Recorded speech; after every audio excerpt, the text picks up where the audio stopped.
Spatter spray. Woo! We gotta move on. Number one tool that every welder needs is some welding pliers or welpers. They are like a 6 or 7-in-1 multi-function tool. Granted, I'm not gonna count all of them. You know, I think they count this little thing on the end a hammer. But there are a couple little hidden gems with these guys. For example, if you need to snip back your wire, the wire cutters are offset just ever so slightly. So if you butt your nozzle up against the pliers pole, then when you cut, it will leave you a perfect stick out to start with. Features like that and the ability to do car repair, home repair, bicycle repair really make them the number one tool that you should get if you're just starting out welding. Ooh, a nice little shrink-wrapped package, have we? I'm not going to open this guy up. But number 2 on the list would be Flux core wire, a 2-pound spool. No need for the 10-pound spool, and that's because regardless if you're MIG or flux core welding, guarantee you are going to run out of either gas or wire. Of course, it's always on the weekend and but just keep a little guy on hand and it will save you. Number 3 would be some nozzle gel or scooter snot. It goes by many names, it doesn't matter. Just pick some up, it's cheap enough and it will save you both your contact tips and save you on cleanup too. Super easy, all you do is you just dip your nozzle in it every once in a while and you are golden. All of that spatter that collects on that, it just brushes right away. All this is just pretty much a lubricant for the tip. This Pam cooking spray for the torch. It will save those contact tips and time in cleanup. Magnets. They're a game changer when you're just starting out and you don't have, clamps and fixture table to really hold down your piece. It's enough to hold those parts in place while you just tack it. And they get everything nice square, either, 90 or 45. Just a nice check before you have to lay down those welds. 1/4 inch. Okay. Number 5 is a thickness gauge.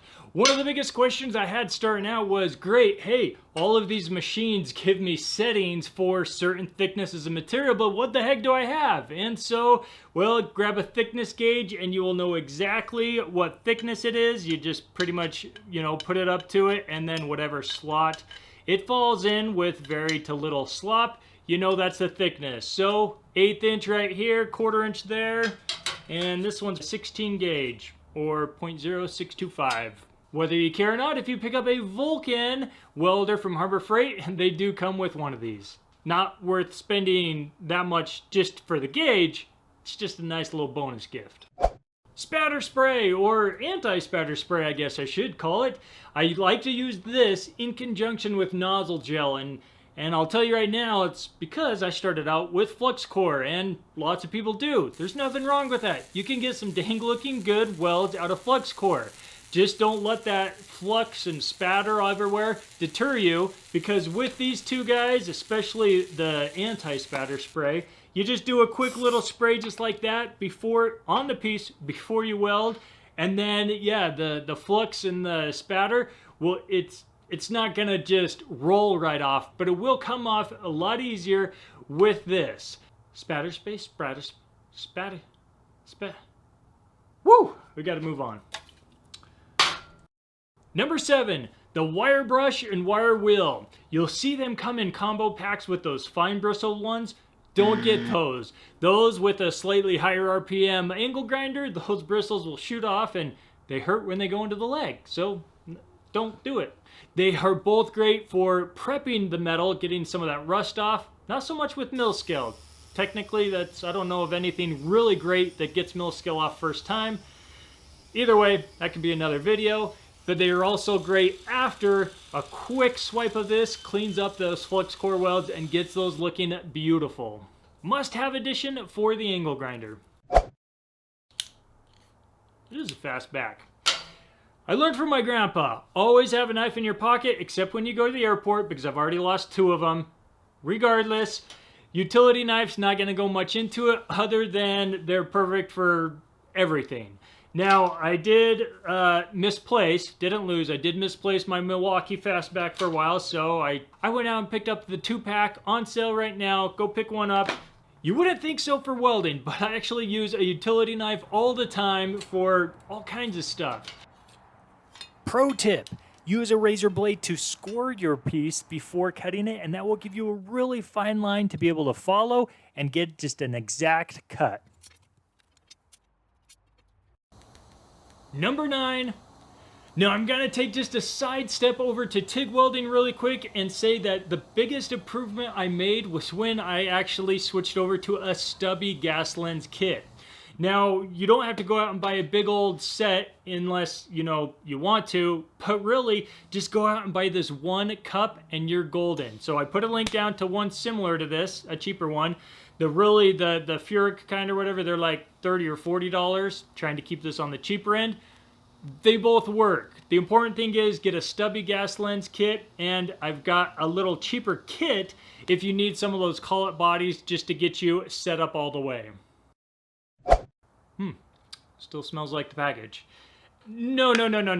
I am not promoting this guy. What I am promoting, well, no, I'm not promoting it. I'm not getting paid to say this.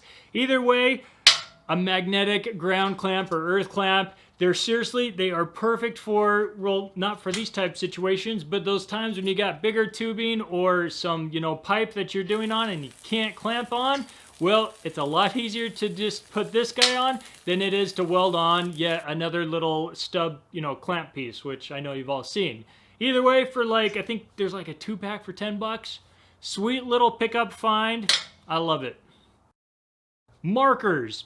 I'll tell you what, yeah, soapstone, it has its place, okay? Yes, it does, it leaves its mark, it works. But, half the time I rub it off and I have to go back and remeasure it. I just love picking up a pack of markers, make sure it's the fine tip, not the ultra fine, just fine tip. It doesn't matter what brand, and you just make your mark. I mean, I'm not even gonna have to zoom in. You can easily see that, and you're good. Just pick up a pack and your layouts and cuts will just be that much easier.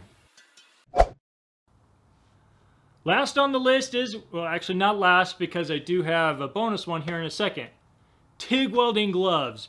Now, I just love the extra dexterity that you get with TIG welding gloves. They're made from a thinner, typically goat skin type leather, and just you get that much more control out of your welds, even when you're flux core or MIG welding. Now, don't get me wrong, MIG welding gloves have their place for larger, high amperage, temperature type stuff. So if you're doing that, sure, stick with those. But anything else, like the small stuff here in my garage, I usually just stick with TIG welding gloves, and I love it. A welding jacket. So I didn't really include it because I think it's like 30, 40 bucks, but it's well worth it. So much better than just a long sleeve or cotton shirt. This is a thinner jacket, fire resistant. It's not full leather. Also great for summer. And hey, if you're doing the big stuff and or, in winter, well, pick up the full-on welding jacket. Well, technically not even full-on. This is actually kind of a combo. This has the full leather sleeves, and then it's a fire-resistant jacket after that. So just go off of the projects that you're actually doing and or climate, and you'll be good. Go ahead, tell me what I missed in the comments below. I'm MechMaster, subscribe, and we'll see you next time.